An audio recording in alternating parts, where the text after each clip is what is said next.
Mesdames et messieurs, chers enfants, bonjour.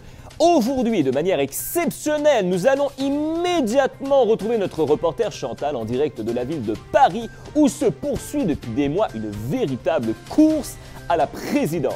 Chantal, c'est à vous. Non, pas du tout en fait. Je suis pas chez moi, je suis pas à Paris, hein. Je suis dans le désert de Paran. Comment ça, le désert de Paran?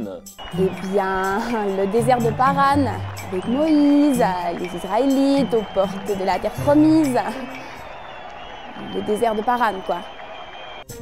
Ok, 2 minutes, je reviens. Oui, Jérémy, on a un problème ici sur le plateau. Chantal se trouve dans le désert de Paran, alors qu'il est inscrit ici sur mes notes qu'elle devrait être à Paris. Hein? C'est pas les bonnes notes? D'accord.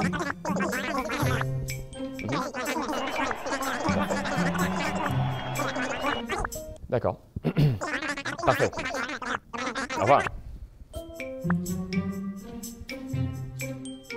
Alors, je reprends. Retrouvons notre reporter Chantal en direct du désert de Paran où un raid israélite se prépare. Chantal, c'est à vous. Chantal, c'est à vous. oui! Une fois de plus, j'ai l'info, vos informations sont justes et précises. On enchaîne. Je me trouve effectivement dans le désert de Paran, à des milliers de kilomètres de Paris, si vous voyez ce que je veux dire.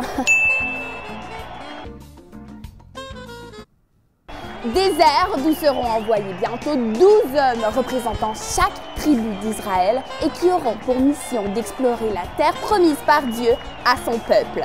Et dans quelle atmosphère se prépare cette expédition, Chantal? Et bien sûr, quand je parle d'atmosphère, je ne parle pas de météo ici. Écoutez, pour résumer, je dirais que c'est l'excitation.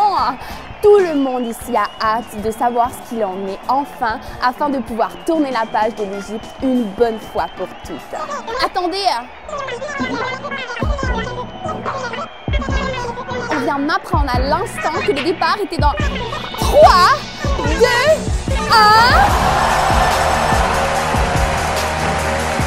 Et il revint après 40 jours.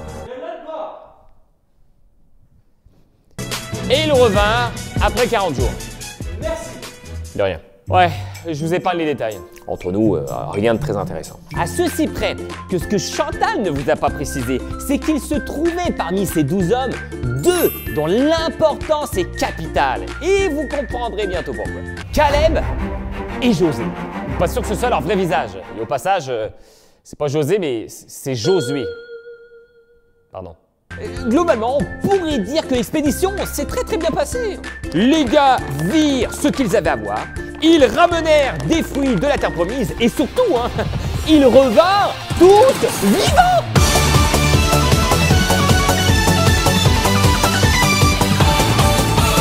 Entre nous, c'est quand même pas rien, Mais il y a un mais. Ils sont pas tous revenus avec la même vision de ce qu'ils avaient vu. Sur les 12 que Moïse avait envoyés, 10 d'entre eux se mirent à dénigrer et critiquer la terre promise devant toute la communauté d'Israël. Alors oui, ils étaient tous d'accord pour dire que c'était bel et bien un pays magnifique où coule le lait et le miel, un genre d'Eldorado quoi. Mais ce pays leur semblait complètement hors d'atteinte, impossible à conquérir, tellement les peuples qui s'y trouvaient étaient grands, forts et nombreux à comparer d'eux. Bilan de leur rapport, s'il vous plaît. Le pays que nous avons exploré est un pays qui fait mourir ceux qui viennent y habiter. À l'écoute de ces paroles, les Israélites se mirent à crier et pleurer toute la nuit qui suivit. Ils protestèrent contre Moïse et Aaron, leurs responsables, en leur disant « Oh, si seulement nous étions morts en Égypte ou dans ce désert, pourquoi Dieu nous conduit-il dans un tel pays? Nous y mourrons au combat. Nos femmes et nos enfants serviront de butin aux vainqueurs. Ne vaudrait-il pas mieux pour nous de retourner en Égypte ?» De leur côté, Caleb et Josué ne voyaient pas du tout les choses du même angle et déclaraient à tous: Vous avez entendu que ce pays que nous avons exploré est un excellent pays qui regorge de lait et de miel. Alors si le Seigneur nous est favorable, il nous y conduira et nous le donnera. Seulement, ne vous révoltez pas contre le Seigneur et n'ayez pas peur des habitants de ce pays. Nous n'en ferons qu'une bouchée. En effet, leurs dieux protecteurs les ont abandonnés, tandis que le Seigneur est avec nous. Ne les craignez donc pas. Amen! Amen! Je dis amen à ces paroles, les boys! Dieu est avec nous! Let's go!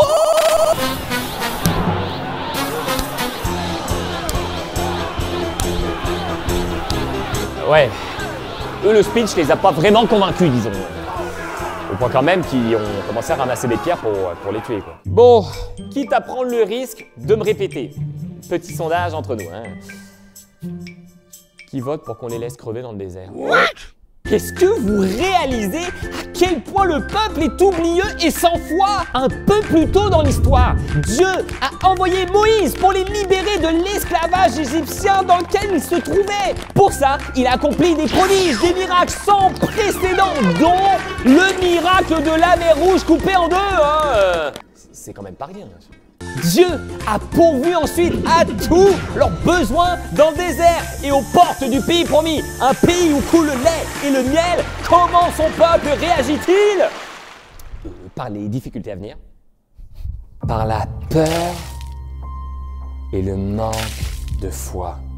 Quelqu'un va-t-il pouvoir m'expliquer de quoi ils pouvaient bien avoir peur après avoir vu de leurs yeux tout ce que Dieu avait fait pour eux? Moi, c'est décidé. Hein. Je les laisse crever dans le désert. D'ailleurs, blague à part, c'est précisément ce qui s'est passé en fait.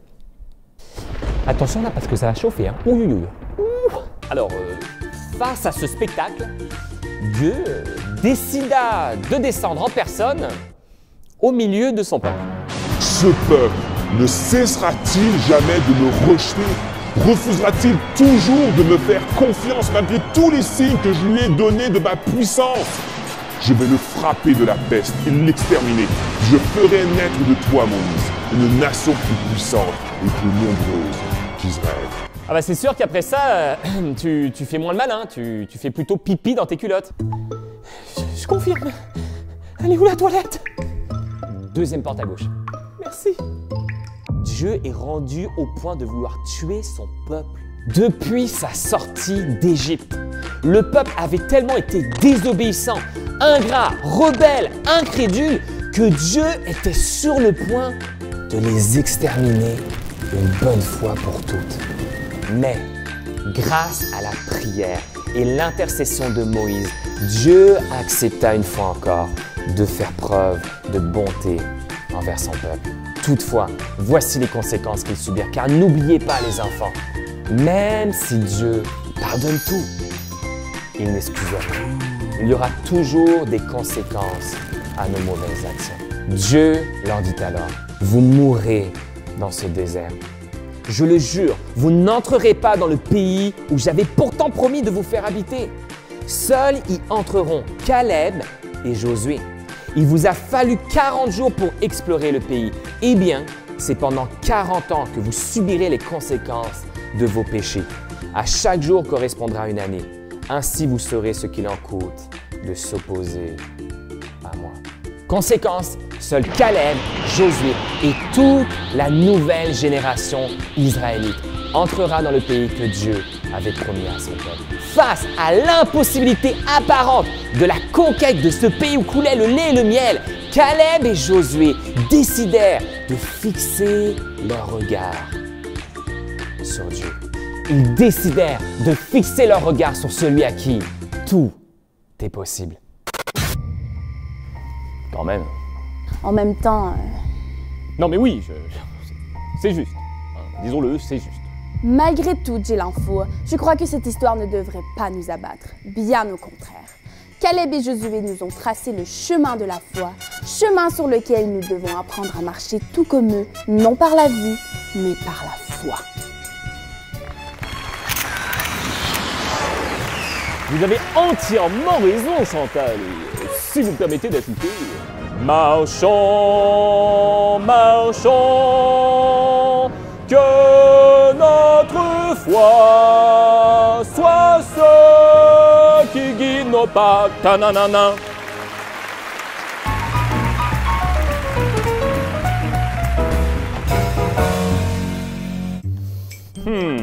C'est quand même bizarre hein, cette histoire de reportage électoral à Paris. Pourtant sûr d'avoir lu ça quelque part. Attention Olaf, on est en direct dans 3, 2... Tout à fait, dit l'info. Je me trouve en direct à Paris devant l'Élysée où j'ai l'info.